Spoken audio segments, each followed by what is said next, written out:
Laka. That was the level of the water before. You see that slope there Yeah. where the water passed by? That's the height of the water. And it was until here, at the back of the electric pump.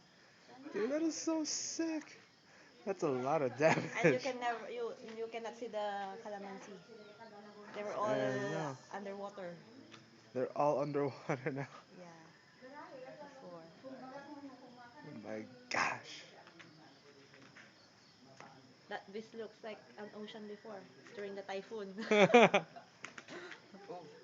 No, it's all sand. Yeah. And the water coming down here, it went inside our room there. You're The joking. dining. No. It flooded? It flooded. And while they were fixing the canal there down, Alex and my husband saw the water coming down here. And then it grew bigger.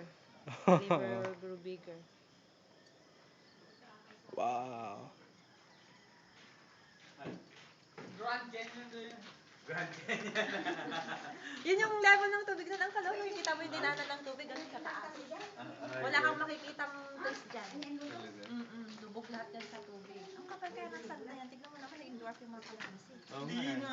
Paano na yan? Ano nang gagawin nila Wala, dyan? hindi mo na ma-utilize. Puro sand na yan eh. Kahit mais, hindi mo na Eh, paano kung...